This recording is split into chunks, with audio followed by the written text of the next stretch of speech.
இந்த உலகத்துல ஒரு தீவு இருக்கு. அது யாரும் கண்டுபிடிக்க முடியாத இடத்துல. ஆனா அது இழந்தா உலகமே அழியும். ஒரு நாள் கடல் பேசாம ஆயிடுச்சு.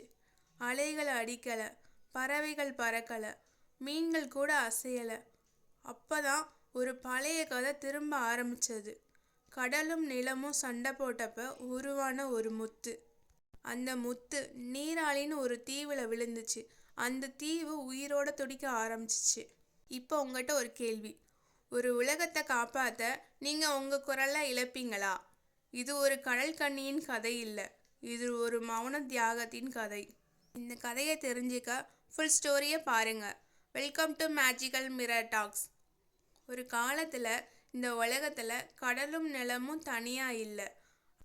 அவைகள் இரண்டும் சண்டை போட்டுச்சு. கடல் சொல்லுச்சு, என்னால தான் உலகம் உயிரோட இருக்குன்னு.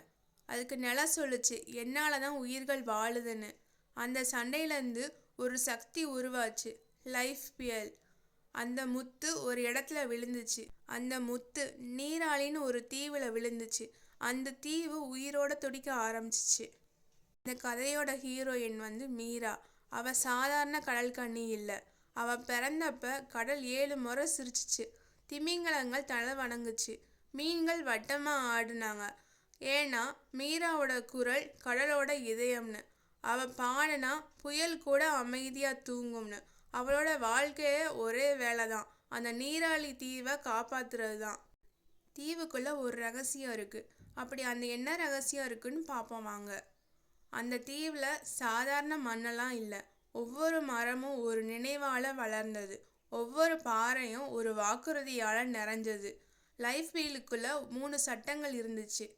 1, சுயநலம் தொடக்கூடாது. 2வது, பொய் நுழையக்கூடாது. 3வது, தியாகம் இல்லாம ஒளி வராது. மீரா இதெல்லாம் தெரிஞ்சவள். ஆனா 3வது சட்டம் ஒரு நாள் அவளையே சோதிக்கும்னு அவளுக்கு தெரியாது. ஒரு நாள் கடலின் அடியில் கருப்பு ஓட்டம் ஓட ஆரம்பிச்சது.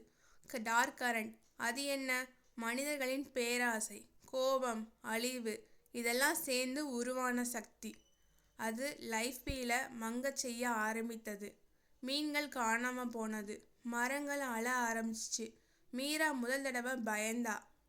மீரா கடலிடம் கேட்டா, நான் உன் குரல் தானே, நீ ஏன் என்ன சோதிக்கிற? கடல் சொன்னது, உண்மையான காவலன் என்ன இழக்க தயாரா இருக்கான்னு நானும் பார்க்கணும். கடல் அவளுக்கு 3 சோதனை வைத்தது. 1, பயத்தை தாண்டுதல்.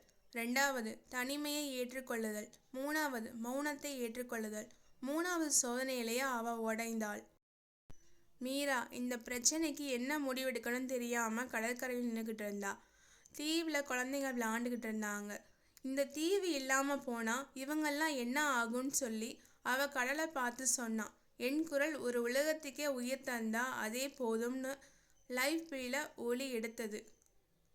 அது போதும்னு கடல்கிட்ட போய் அவளோட குரலை தியாகம் பண்ண ஒத்துக்கிட்டா. ஆனா கடைசியா நான் ஒரு பாடல் மட்டும் பாடணும்னு சொல்லி அவளோட கடைசி பாடலை பாடுறா. கடலை நடுங்க செய்யுது.